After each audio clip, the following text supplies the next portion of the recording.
Welcome to Influences Podcast. And today we have Kristina, who goes by the name of My Girl Tuesday. And her bio is awesome. Mom of two, beginner DJ. This is my journey. I love it. Welcome to the program, Kristina. Thank you, Jason. I'm happy to be here. Awesome. So, like I said, I love your bio. And like mom of two, beginner DJ. Mhm. This is my journey. Tell us about My Girl Tuesday's journey. Oh my gosh. It's been a pretty wild ride and a very unexpected journey.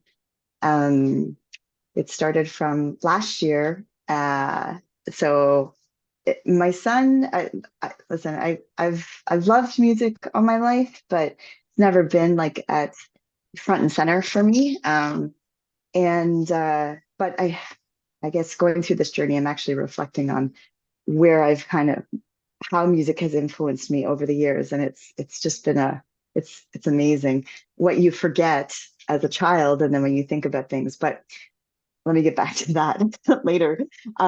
So my son says to me last year, so I reconnected with house music last year, Right. like Right. regularly, Yeah. and because kids. Yeah. And my sons are 7 and 9 now. So at this time, they were actually 5 and 7 when we started this. And so I was telling them all about Armin van Buuren, um, Tiesto, Benny Benassi, because when I used to listen to house music, when I used to rave a little Yeah. in my 20s, Nice. like many, Yeah. those were my influences. And so the boys just really gravitated to it. And so we were going through this whole journey together throughout the summer. And then one day we're driving up to someone's cottage and we started having this debate on like who was the better DJ. My 5-year-olds, my 7-year-olds, and my one's like Really? Tiesto, the other one's like Benny Benassi. I'm like Armin van Yeah. Buuren. I'm like, I'm with oh Benny. man. I'm like, Benny yeah, guy right. all the way. Yeah. And I I thought love that was Benny. so amazing, right? And you see as a parent Right. your influences on your kids, right? Yeah. So then a couple weeks later, my oldest says to me, Mom, I want to learn how to DJ. And I was like, he's the oldest, he's more mature, he's extremely bright. And I was like, you want to learn how to DJ? I'm like, oh my God. Okay. I don't know anything about DJing. So I'm gonna have to try to facilitate this. Let me see if I can find you a camp or something. And if I can't, if it has to be an adult class, is it something that we could do together as mom and son? And he's like, yeah, 100%. Let's do it. But okay. So a couple of weeks later, I find a class and I'm like, okay, George, you ready? I'm going to sign this up because, you always have to check back in with kids and see if they're still liking what they originally asked for. Absolutely. Right. And Yeah. he's like, nah, I don't want to DJ anymore. Okay. And I You was like, found actually a kids DJ camp or something like that? yeah, it was like a school or like it was a DJ camp that's in Toronto. Right. I'd have to go back and find the name of it, but I scrapped it all together. But I was really bummed out because here I was like, ah, man, kid, you got me excited. Like, because I'm at the time I was 45 and I'm like, I can't just walk into a DJ school or start DJing. Like, I really attached ageism to it, just in my own head because I was like, what would I do with DJ skills? Like at that point, I'm like, this is all about him. And then, but I was like, oh yeah, kid, you're my in, Yeah. right? Nice. The adults in the class. Mm. Oh, that's my mom. So, Hmm. Hmm. so then I was like, I was all fired up for it, and I was all bummed out because I was like, oh man. So that with me, I just shelved it then, and then October rolls around, and my sisters and I we hit the club. The club. I have There's been no shame in this. I love going to clubs. You I know, know, I I, know, I I, I know. love it. I'm a 49-year-old married man with two kids, and I don't know why people are so embarrassed. Like, I know that there's a bit of discrimination, I think, with that when you're an older I guy or an older woman, right? agree. I Or agree. like, and I I feel I like honestly don't think there should be, but I understand. and there shouldn't be. And that's last year was kind of I went through a bit of a transformation as well, but trying to, your kids get into that next chapter of age, and all of a sudden you have a little bit more free time. Right. That's what's happening. Yeah. So, and my sisters, I'm so close with them. I love them to pieces. My brother too, and my sisters are like, "Hey, we're going to the Wiggle Room. Want to come?" And I'm like, "Yeah, of course I want to go." And it was for Halloween, so I was like, "Yeah." So we had all dressed up. I went as Oh, Harley Quinn, nice. and I Yes. get there, and I love the vibe there. Wasn't pretentious, wasn't like it. It wasn't like, it's not a high tier, high end lounge kind of scene. It was just exactly how I remembered the house music community. It was relaxed, it was fun, it was all ages, all genders, all everybody, just the community. And I remember thinking, God, I remember how this makes me feel, and I love it. And then I started thinking about the DJ thing again, and I was like, is this something I could do? Could I, you know, I'm not saying master the skill, but is it something I could just even learn? I Yeah. had no idea, not thinking going anywhere with it at all, just a skill to have. So, okay, so that kind of goes away for a little bit. And December rolls around. This is a bit of a side note to it, but I got to put this one in because this is what helped kind of also push it. So, Right. um, in my community, we have a group of women, and we were all doing the group lottery, playing the group Oh, lottery over the oh, phone. oh, oh. You mean like 649 or something like that? Yeah, Uh, dude, we won 100 grand. oh, wow. Congratulations. That's Thank you. fantastic. Now, here's the rub. How many people were on that ticket? 108. Okay. So if you're a math guy, Not a math guy, but I could imagine. right? Mm, Okay. So, but here's the thing. It took us 3 years to get that money. That money came in November. So I'm sitting here, and then December rolls around, and I'm like, I kind of start thinking about DJ school again. And I'm like, you know what? What would I do with this? I start researching all the DJs who are much older. Do you know, I found who the oldest DJ in the world was? And yeah, her and name who was that is. Ruth Flowers. Okay. Okay, she was in the UK. She learned how to DJ at the age of 62. She had a musical background naturally, and it started out as a joke. She was at her grandson's birthday party, and I guess somebody joked about her DJing, and she's like, well, why not? So Right. she found somebody to teach her. Can I tell you, her first gig was for Lenny Kravitz? Wow. That's not a bad gig to come out of the gate with. Like, what the That's nice. so I That's checked out. You can awesome. find her on YouTube. Yeah, she was amazing. And she goes, oh God, I think she goes by the name like DJ Granny Rock or something like that. I can't remember at the What'd she top of my head spin? right now. What'd she spin? She was like EDM stuff, man. Okay. Like she Yeah. was like she came out, she looks like Betty White. She wore big mirrored glasses. She came with like a shiny disco ball jacket. I mean, she was performance wear and everything. Like I was like, Right on. what an inspiration. She DJ'd for 7 years, and then she passed on. Passed away. Yeah, she passed away, but Yeah. she was living her best life. And I was like, damn, I'm like, I have absolutely no excuses at this point. That's ridiculous. Right. So I took my lottery winnings, I took a little bit of my savings, and I found off-center DJ school. And the reason why I went to a school for it was because, as you know, as parents, like I was so afraid that I wanted to learn this skill so badly. I didn't want any reason to fail. I didn't want any interruptions. I didn't want any excuses or anything like that. And so I had to leave the house for 3 hours for 12 Saturdays to go and learn this skill set. Uh, And the other reason why I chose that school is because they teach you from like soup to nuts. I learned off vinyl. I learned how to beat match. There was no digital. Everything was organically trained just like that, just like old school. And I yeah. know from my own career craft that is like essential to learn. And I was like, if I'm going to do this, I want to do this right. Yeah. So, and Absolutely. that's where I learned. So that is Wow. that's how it got started. Okay.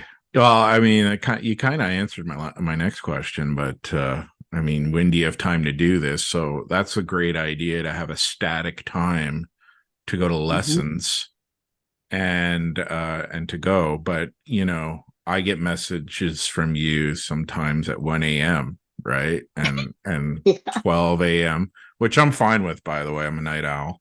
So Sorry. no, don't be sorry. But like I honestly I bought a bunch of equipment and like I Mhm. look at it as art right now. Yeah. I'm kind of moving from vinyl to DJ to electronic, or what do you call it? Digital, right? Yes. Or vinyl control, which is the hybrid, right?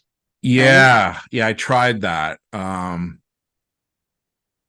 I tried that. And I'm just gonna leave it there. It's okay. I learned I tried it. I am no turntablist. Let me tell Yeah. you, my baby scratches, even I got by. It is Uh, not my forte. I have a new I already no, respected that, I love but like vinyl to me is great. Like I'm at home with vinyl, but when it comes to the digital, it's there's a bit of a learning curve for me for some reason. But anyway, totally, yeah. totally. Well, you asked me also about my SB3, but part of that story too is I've had once I told a couple of like close-knit friends that I was doing this, I didn't like let everybody know. I Okay. for fear of being judged. Yeah. Um, which is so it's so weird. If you knew me in my life, like I am everyone's cheerleader. I'm like, Okay. I don't care what age you are, I don't care, what you got going on. That's your Right. dream, you go for it. But for some Right. reason, I was just stuck in this space. And so a very good friend of mine who I've known since grade one, when he heard in December that this is what I was going to do, he's like, oh my God, Kristina.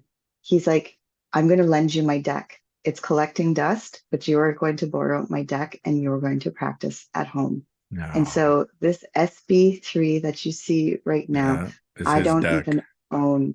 It's his Yeah. deck. And these people that I've got around me supporting me in a way that I never expected. I was getting Yeah. text messages from people I haven't heard from in years who Yeah. are cheering me on, who are saying, when's your next gig? When can I come hear you? I'm like, what?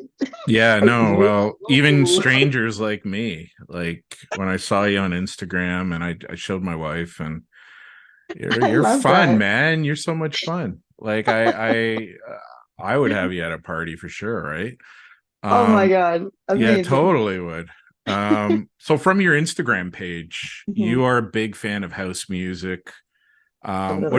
What is your favorite type of house music? Afro tech, Oh, Chicago. Jesus. That's a loaded question. How do you pick? How do you Well, I'll ask a tell you what music mine lover to is. pick? I'll Oh, tell you what okay. mine is. Chicago, all the way. Yeah, yeah. Chicago. Yes, yes, absolutely. Hmm. Warehouse. And as I'm learning that when I left house music like 15 years ago, Right, like it's gone into subgenres of subgenres. I'm right. like, oh my God, what happened? But as I'm going through this journey, which I'm trying everything. I've tried everything I've even gone into drum and bass just to explore, which I love liquid drum and bass, by the way. That's going to be something else I'm going to tackle. But I understand why I like that because of my connection to also warehouse, Chicago warehouse Right. specifically, because Yeah. I love soulful house, funky house, disco, that bass. I love the storytelling in the vocals. Oh my The God. horns. The Uh, horns are great. totally. Yeah. And as I'm trying to understand, I know some people are just like, nah, it's just about the music. Like, don't make it complicated. But for someone like me who I really want to take you on a journey when I do a set.